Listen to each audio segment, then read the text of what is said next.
వామ్మో ఈ రేవంత్ రెడ్డి తెలంగాణకు పెద్ద మోసగాడు. వామ్మో ఈ రేవంత్ రెడ్డి తెలంగాణ విద్యార్థుల నోట్లల్లో మన్ను కొట్టినోడు ఈ రేవంత్ రెడ్డి.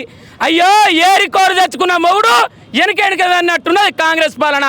ఏం తప్పు చేసిన విద్యార్థులు? ఈరోజు విద్యార్థులకు కాంగ్రెస్ పార్టీ కోటేస్తే మా బతుకులు బాగుపడతాయి, కాంగ్రెస్ పార్టీ కోటేస్తే మా కుటుంబాలు బాగుంటాయి, కాంగ్రెస్ పార్టీ కోటేస్తే నా స్కాలర్షిప్ వస్తుంది, కాంగ్రెస్ పార్టీ కోటేస్తే నేను మంచిగా చదువుకోవచ్చని ఎన్నో ఆశలు, కానీ ఎన్నో ఆశలతోటి కాంగ్రెస్ పార్టీని ఎంచుకుంటే ఈ గొప్ప ఆయన ఈ పొట్ట ఆయన ఎక్కడ పోతాడు?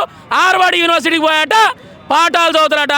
ఇక్కడ ఉన్న విద్యార్థులకేమో పాఠాలు చెప్పడానికి ప్రొఫెసర్ ఉన్నాడు, పాఠాలు వినడానికి ప్రభుత్వ క్యాంపస్లలో కూడా ఫీజు రియంబర్స్మెంట్ కడితేనే సర్టిఫికేట్లు ఇస్తావు. ఈరోజు కాంగ్రెస్ ప్రభుత్వం విద్యార్థి వ్యతిరేక ప్రభుత్వంగా మారింది. ఈరోజు విద్యార్థులకు స్కాలర్షిప్ విడుదల ఇస్తలేదు, విద్యార్థులకు ఫీజు రియంబర్స్మెంట్ ఇస్తలేదు.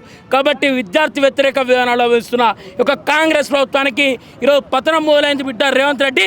ఇదే విద్యార్థులందరం కూడా ఇదే విద్యార్థి పరిషత్ నుండి నీ యొక్క ఉద్యమాన్ని ఉధృతం చేసి నీ సర్కారుని కూడా అదే విధంగా బద్దలు కొట్టి మాకు రావాల్సిన స్కాలర్షిప్ విడుదల చేయబోతే ఇప్పుడు జరగనున్న అసెంబ్లీ సమావేశాలు కావచ్చు, ఇప్పుడు పెడుతున్న బడ్జెట్ సమావేశాలు కావచ్చు, ఎక్కడిదక్కడ అడ్డుకొని ఎక్కడిదక్కడ నిర్బంధానికి గురి చేసి మా పేద విద్యార్థులకు ఈరోజు నాణ్యమైన విద్యా అభ్యాసం అందాలంటే ఫీజు రియంబర్స్మెంట్ విడుదల చేయాలని ఇప్పటికైనా రేవంత్ రెడ్డి సర్కార్ని డిమాండ్ చేస్తున్నాం మేము.